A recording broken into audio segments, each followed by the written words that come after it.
Interpreting the results. Now that you have a basic understanding of the three most common financial statements, you need to consider what the information reflected in the financial statements say to you and to external observers about the financial health of the business. Consider liquidity, profitability, and solvency. Liquidity.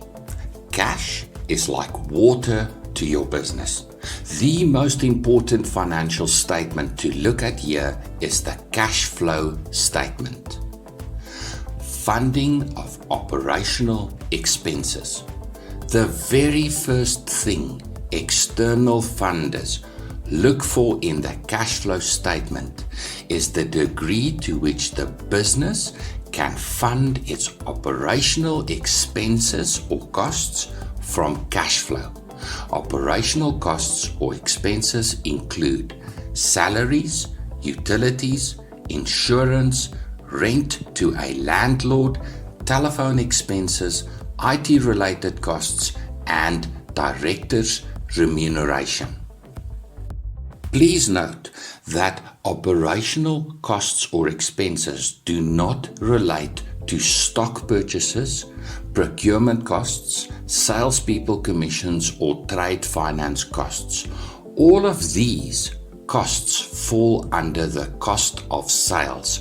We will get back to this in a minute. The worst possible thing for a business is to approach external funders with a request for funding of operational costs. For most small businesses, and particularly for businesses in the early stages of development, this should not happen. Failure to manage the cash flow of the business in such a way that operational expenses are provided for from cash flow is a poor reflection of the management of the business. Funding for organic growth. In the early stages of a business's development, growth is typically organic. Savvy business owners retain their earnings in the business to fund growth, and specifically to fund the cost of sales and to fund the acquisition of operational assets. When external funders look at the cash flow statement and notice that most profits are extracted from the business during good times by way of directors' remuneration instead of profits being retained as cash reserves, the alarm bells start ringing. More so if the managers of the business intermittently seek external funding to provide for cash flow deficits. A good business manager understands the need to retain cash reserves to fund business growth. A competent business manager looks ahead to a future where external funders may be persuaded to provide capital for inorganic growth, accelerated growth. To convince external funders to provide capital for business expansion, the business manager must develop a track record of successfully funding growth from cash flow. When evaluating the cash flow statement, do you see cash reserves growing? Have you set goals for growing cash reserves to fund business expansion? Your cash flow arsenal. Where does the business keep its cash and cash equivalents? Cash sits in assets, not only as money in the bank, but also in other assets. Here we look at the statement of financial position and particularly at current assets, which may consist of money in the bank, stock in inventory, and outstanding debtors. All of these may be converted into cash within a relatively short period of time, and as such may be used by the business to fund cash flow. External funders typically consider the value of the cash and cash equivalents in relation to the cash flow needs of the business. Here, a somewhat subjective judgment must be made. There is no fixed rule of thumb to how much cash the business must retain as reserves. So how will you decide? Consider the duration of the trade or trade cycle. Let's say your business has a short trade duration of 5 days. It takes 5 days to procure the stock and sell the stock to the customer. For this example, let's assume customers pay cash on delivery. So 5 days go by from the moment money leaves the business to buy stock, to money returning to the business as sales revenue. Let's also say that you make on average 1 sale a day over an average month of 20 workdays. So 20 times a month, money leaves the business to buy stock, and 20 times a month, money returns to the business as sales revenue. In addition, the business must pay its operational expenses once at the end of the month. Your cash flow will look like this.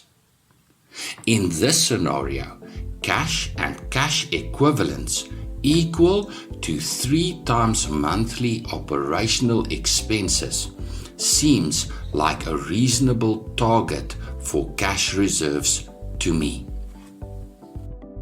But what if your business has a longer trade duration?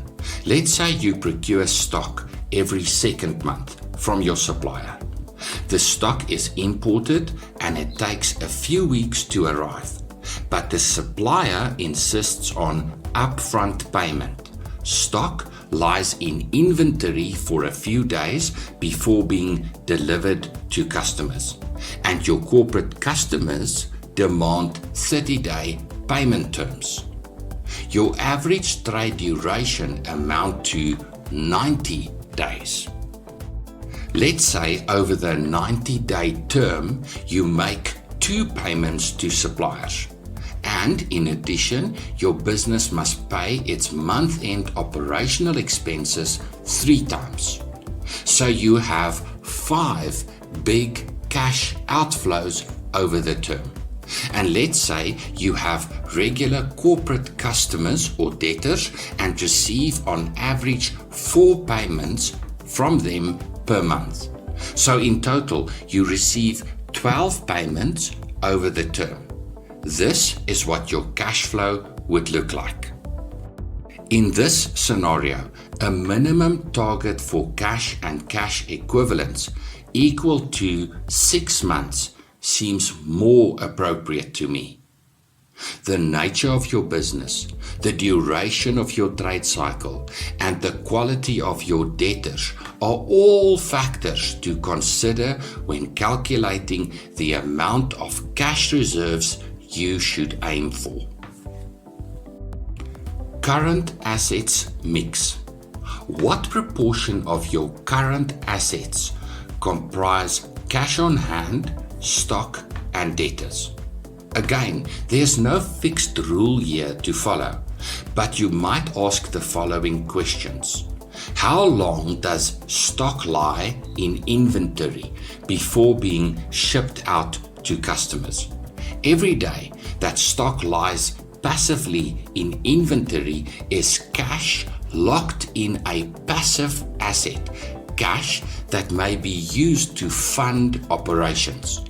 How much time passes before debtors pay, and what proportion of debtors default on payment? Financiers that specialize in trade finance often require prospective lenders to provide a debtors book age analysis reflecting the payment performance of individual corporate buyers. Profitability. Profits. That's what running a business is all about. Without profits, you don't have a sustainable business. Profitability is a measure of the financial gain a business makes on its investment in trading activities. Gross profit, operating profit, and net profit. Gross profit. Your core business activities are where you make your profits. To calculate gross profit, deduct the cost of sales from revenue. Now, calculate your gross profit margin. Gross profit divided by cost of sales. There's no absolute rule prescribing what your gross profit margin should be.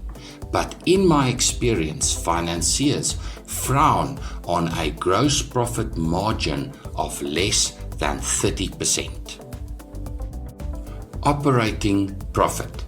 Operating profit or operating income is calculated by subtracting operating expenses from gross profit and informs the reader of the profit realized from all trading activities. Net profit. Net profit before tax is calculated by adding or subtracting non-operating income or expenses. Here, items such as depreciation on assets and gains or losses made on disposal of assets comes into play. Solvency. Have you heard the term a going concern?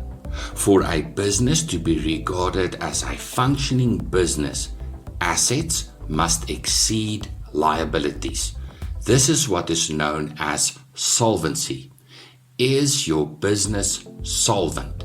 Your statement of financial position reflects the solvency of your business. Outright solvency, current obligations, and gearing. Outright solvency. Outright solvency is only the beginning of what you as business owner and first investor, prospective external investors, and financiers must consider when evaluating the financial health of a business. But outright solvency is also a legal requirement for a business to continue operating.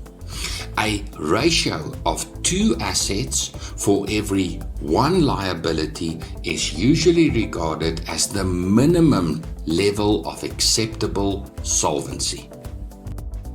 Current obligations. Earlier, I introduced the concept of current and non-current assets and liabilities. The term current refers to short-term or within the current reporting period. To what extent does current assets cover current liabilities? This is almost more important to financiers and investors than outright solvency, because the answer to this question indicates the ability of the business to meet its immediate obligations. Again, there are no fixed rules about the extent to which current assets must exceed current liabilities, but generally, a 2-to-1 ratio is regarded as a minimum. Gearing. Gearing is a term commonly used in finance that refers to the level of indebtedness of a business. In a sense, it's a positive term that implies that the business uses capital from external sources to gear or accelerate growth. But gearing comes with a side effect in the form of finance costs directly related to the specific rate of finance on the debt, but also indirectly related to the level of interest rates in the economy. The value and nature of non-current assets comes into the equation, since these assets are often the collateral for long-term debt. Your success as business manager, to a large degree, depends on your ability to maintain tight financial controls. I recommend a daily cash-up, especially for businesses at the early stages of development. Keep your cash flow statement current. Cash flow management, more than any other factor, determines the sustainability of your business. Savvy business owners keep financial statements up to date. After all, your financial statements and results are what you present to external funders. Nobody sees or cares about how you look, your early days and late nights, your dreams, hopes, or aspirations. Tough, I know, but that is the reality. When external parties look at your business, what they see is your financial statement and results. So keep fastidious records. Have your management accounts ready. Build a good working relationship with an accountant as early in the journey as possible. A wise man once said that luck is where opportunity and preparedness meet. Thank you for listening. Please consider joining the Constructum Online Learning Entrepreneurship Development Program. Visit Constructum Online Learning on YouTube. See link in the description.